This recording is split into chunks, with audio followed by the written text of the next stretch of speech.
आप सभी कक्षा 7वीं के विद्यार्थियों का स्वागत है हमारे चैनल में।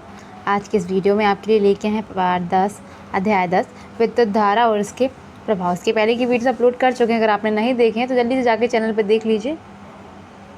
तो बढ़ते हैं आज की आगे की वीडियो पे।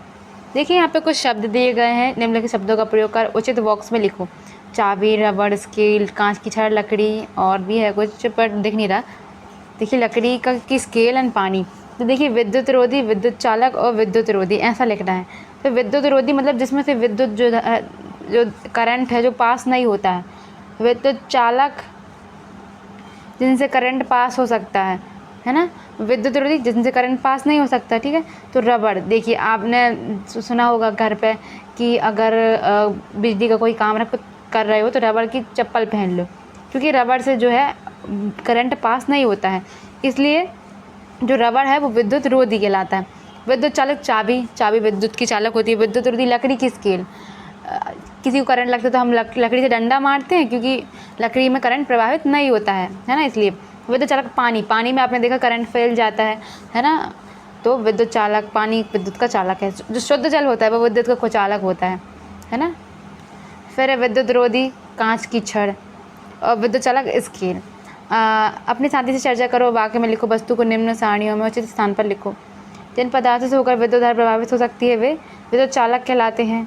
लोहा, तांबा, पेंसिल की लीड मतलब जो आपके पास पेंसिल होगी उसमें जो लीड रहती है वो ब्लैक सी, वो ग्रेफाइट की होती है। वो ग्रेफाइट जो होता है वो जो धारा का है वो चालक होता है, वहाँ से करंट फ्लो हो सकता है।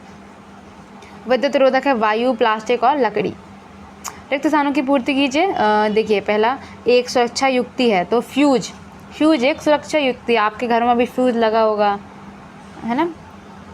वो वाइट सा लगा रहता है, वो फ्यूज एक सुरक्षा युक्ति है। जब क्या होता है, जब कहीं करंट वो शॉर्ट सर्किट होने वाला होता है तो वो जो फ्यूज तार है वो टूट जाता है और जो आग लगने से है वो बच जाती है। दूसरा है विद्युत चालक धातुएं। कौन कौन सी है, तो तांबा और एल्यूमिनियम। प्रश्न तीसरा, विद्युत सेल में धन एवं ऋण 2 टर्मिनल होते हैं, ठीक है। प्रश्न 4, विद्युत की बचत के लिए कौन सी बल्ब का उपयोग करना चाहिए, तो एलईडी बल्ब का उपयोग करना चाहिए। 5, विद्युत हीटर एवं इस्त्री विद्युत धारा के कौन से प्रभाव का उदाहरण है, तो ये तापीय प्रभाव का उदाहरण है, क्योंकि ये विद्युत धारा को काय में ताप में बदलते हैं, जिससे आप खाना बनाते हैं, फिर कपड़ों को इस्त्री करते हैं। निम्नलिखित विकल्पों में से सही विकल्प चुनकर लिखिए। विद्युत बैटरी बनाने के लिए कितने सेलों की आवश्यकता होती है, तो 2 या 2 से अधिक सेलों की जो विद्युत बैटरी बनाने के लिए आवश्यकता होती है। प्रश्न दूसरा है, विद्युत बल्ब कब दीप्त होता है। दीप्त का यहाँ से तात्पर्य है कब जलता है। तो जब विद्युत धारा प्रभावित होती है, जब बटन ऑन कर देते, स्विच ऑन कर देते तो करंट फ्लो होने लगता है ना, तो बल्ब जलने लगता है। तो विद्युत धारा प्रभावित होने पर जो है वो बल्ब जलने लगता है। प्रश्न तीसरा है, बैटरी उपयोग वाले उपकरणों के नाम है। तो देखिए टॉर्च में आप बैटरी यूज़ करते हैं, रेडियो में भी, टीवी की रिमोट में भी, तो उपयोग तो सभी। प्रश्न 4, विद्युत चुंबक किसे कहते हैं, तो विद्युत चुंबक जो होता है विद्युत तार से लिपटी विद्युत धारावाही कुंडली को हम विद्युत चुंबक कहते हैं। प्रश्न पहला है, तो लघुदीर्घ प्रश्न में विद्युत धारा के 2 प्रभाव के नाम लिखिए, तो चुंबकीय प्रभाव और तापीय प्रभाव।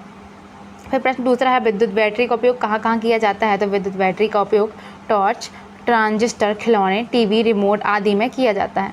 प्रश्न तीसरा है, एमसीबी का उपयोग आजकल अधिक बढ़ गया है, क्यों।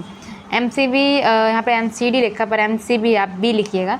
एमसीबीज जो होती हैं, देखा आपने घर में देखा होगा, जहाँ आपका बोर्ड लगा रहता है वहाँ पे एक ऊपर नीचे करने का ऐसा कुछ रहता है ना, उसी को एमसीबी कहते हैं, है ना। तो उससे क्या होता है, जब भी कहीं शॉर्ट सर्किट या कुछ होने वाला तो वो एमसीबी जो है वो नीचे गिर जाती है, या आप खुद कर सकते हैं, जैसे पूरी लाइट जो उससे बंद हो जाती है, ठीक है। यहाँ पर आंसर क्या लिखेंगे, एमसीबी या miniature circuit breaker electro mechanical उपकरण है जो विद्युत सर्किट को ओवर करंट से बचाते हैं।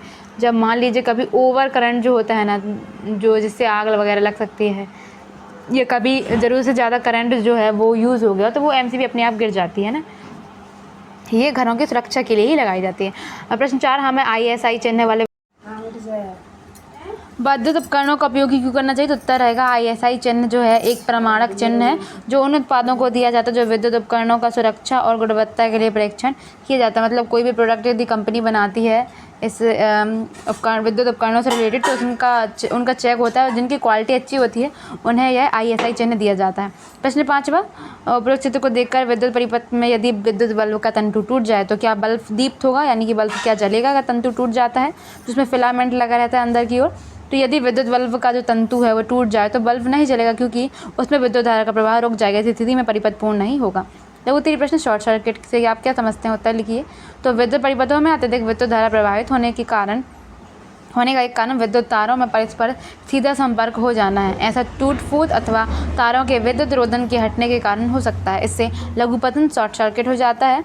अत्यधिक धारा प्रवाहित होने का एक कारण एक ही सॉकेट से कई युक्तियों को संयोजित करना हो सकता है। इससे परिपथ में अतिभारण हो सकता है। फिर यहाँ पे आपने नहीं, हमने समाचार पत्रों में अतिभारण तथा लघुपतन के कारण लगने वाली आग के बारे में पढ़ा है। ठीक है। प्रश्न 7वां, विद्युत फ्यूज बनाने में किस धातु के तार का उपयोग किया जाता है और क्यों? तो विद्युत फ्यूज बनाने के लिए इस्पात उण के तार का उपयोग किया जाता है, क्योंकि इस्पात उण का तार पिघलकर टूट जाता है। प्रश्न 8वां, विद्युत धारा का तापीय प्रभाव किसे कहते हैं? से 2 विद्युत संयंत्रों के नाम लिखिए। धारा के तापीय प्रभाव का उपयोग होता है। तो जब किसी तार से कोई विद्युत धारा प्रवाहित होती है तो वह तप्त हो जाता है, इसे विद्युत धारा का तापीय प्रभाव कहते हैं। उपयोग है खाना पकाने में उपयोग आने वाला हीटर। दूसरा, विद्युत इस्त्री। प्रश्न 9वां है, विद्युत धारा के चुंबकीय प्रभाव का उदाहरण सहित यहाँ पे परिभाषित करना है। तो जब किसी तार से विद्युत धारा प्रवाहित होती है तो वह चुंबक की भांति व्यवहार करता है, इसे विद्युत धारा का चुंबकीय प्रभाव कहते हैं। उदाहरण के लिए विद्युत घंटी। फिर प्रश्न 10वां, यहाँ पे देखिए एक चित्र दिया गया है का जब स्विच ऑफ की स्थिति में है तो क्या कोई बल्ब दीप्त होगा? तो स्विच ऑफ की स्थिति में कोई भी बल्ब दीप्त नहीं होगा, क्योंकि जब करंट ही पास नहीं हो रहा है, स्विच से क्या होता है, करंट पास होता है स्विच ऑन करने से। जब स्विच ही ऑन नहीं होगा तो फिर कोई भी बल्ब नहीं जलेगा। जब स्विच ऑन होने की स्थिति होती है तो ABC बल्बों में दीप्त होने का क्रम क्या होगा? तो पहले देखिए यहाँ से स्विच ऑन होगा, पहले C बल्ब जलेगा, फिर B और फिर उसके बाद A। ठीक है। फिर क्वेश्चन 11वां, साधारण विद्युत बल्ब के स्थान पर अब LED बल्बों का प्रयोग क्यों करना चाहिए? साधारण विद्युत बल्ब के स्थान पर LED बल्बों का प्रयोग अधिक किया जाता है, क्योंकि LED बल्ब बहुत ही विद्युत दक्ष हैं, इसलिए इसे प्राथमिकता दी जाती है। प्रश्न 12वां है, विद्युत परिपथ में उपयोग होने वाले निम्न अवयवों को उनके प्रतीकों द्वारा प्रदर्शित कीजिए। तो देखिए विद्युत सेल कुछ इस प्रकार दिखती है, विद्युत बल्ब इस प्रकार, स्विच ऑन की स्थिति में ऐसा और स्विच ऑफ की स्थिति में ऐसा, फिर स्विच ऑफ की स्थिति में ऐसा, बैटरी ऐसी रहती है और संयोजित तार कुछ ऐसा।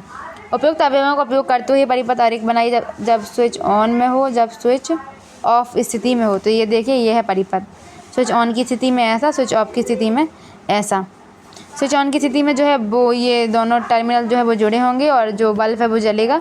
स्विच ऑफ की स्थिति में टर्मिनल नहीं जुड़े होंगे और बल्ब जो है नहीं जलेगा। क्यों नहीं जलेगा, इसका कारण भी देना है। तो ये है स्विच ऑन की स्थिति में जब स्विच को ऑन स्थिति में लाते हैं तो बल्ब दीप्त होता है। स्विच ऑफ स्थिति में जब स्विच को ऑफ स्थिति में लाते हैं तो बल्ब दीप्त नहीं होता है। प्रश्न 13वां है, विद्युत चुंबक का उपयोग किसी कचरे के ढेर से चुंबकीय पदार्थों को पृथक करने में किस प्रकार किया जाता है? स्पष्ट कीजिए। तो विद्युत चुंबक का उपयोग कबाड़ से चुंबकीय पदार्थों को पृथक करने में किया जाता है, जिसमें क्रेनों के एक सिरे पर प्रबल विद्युत चुंबक का उपयोग किया जाता है। तो प्रबल विद्युत चुंबक से लोहा आकर्षित हो जाता है, जो भी है ना। प्रश्न 14वां है आपका, जब किसी तार से विद्युत को प्रवाहित करने के लिए स्विच को ऑन किया जाता है तो तार के निकट रखी चुंबकीय सुई विक्षेपित हो जाती है, क्यों? उत्तर है, जैसे ही तार में धारा प्रवाहित करने के लिए स्विच को ऑन करते हैं तो तार के आसपास चुंबकीय क्षेत्र उत्पन्न हो जाता है, जिससे तार के निकट रखी चुंबकीय सुई उत्तर दक्षिण दिशा में विक्षेपित हो जाती है, क्योंकि स्वतंत्रता पूर्वक लटका हुआ चुंबक सदैव उत्तर दक्षिण दिशा में ठहरता है। प्रश्न 15वां, साधारण विद्युत बल्बों के स्थान पर LED बल्ब का उपयोग न करें तो उसके क्या प्रभाव होंगे?